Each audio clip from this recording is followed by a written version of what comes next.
राधे कृष्ण।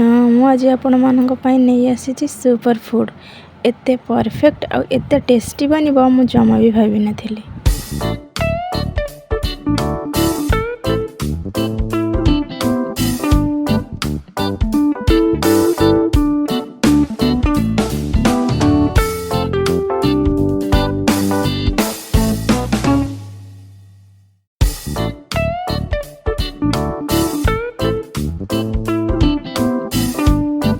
चलतु स्टार्ट करवा।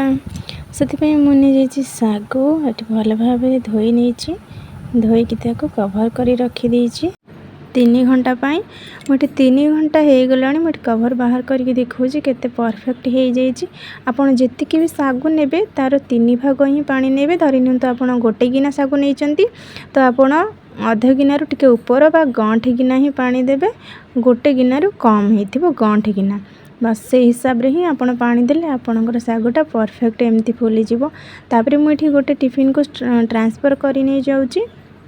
तापरे एठी मु अदा और कंचा लंका छेची नउची मुझे कड़ाई पानी गरम करी नहीं ये देखते मु कभर कर देछि पानी गरम हवा पाई।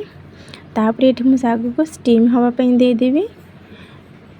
एठी मु स्टीम हवा पाई दे देछि। एठी ध्यान रखिबे जदि आपण बड़ साइज सागु नउचंती ताहले 10 मिनिट पई कवर करी नेबे आउ जदि छोट साइज रो नउचंती ताहले 5 मिनिट पई कवर करी नेबे। तापरे आपण देखिए परफेक्ट हो जाइतबा आपणकर सागुटा।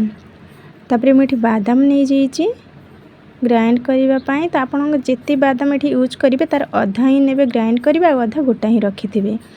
तो मु एठी नै जाइछि एठी मोर स्टीम हो गला परे मुझे बाहर करी नहीं सागु देखते। तापरे जो बादाम को गुंड करके रखी एठी मु सागु रे देकी भल भाव में गोले नहीं जाइछि।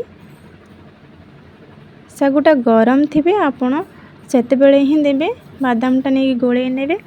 तापरे मुझे साइड कर देकी कड़े रे घियो दे देछि। तापरे मुझे टिके जीरा दे देछि भृषंग पत्र दे देछि।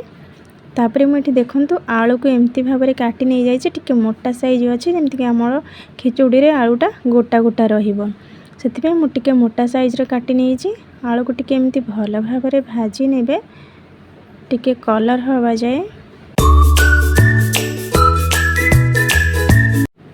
आलू एतिक हो सारा पर तापरे मुझे दे दउची अदा और कंचा लंकार छेचा। आलू 8% हो आपड़ ये कंचा लंका और अदार छेचा को देवे जहाँकि से भल भाव में तेल रे भाजी हो।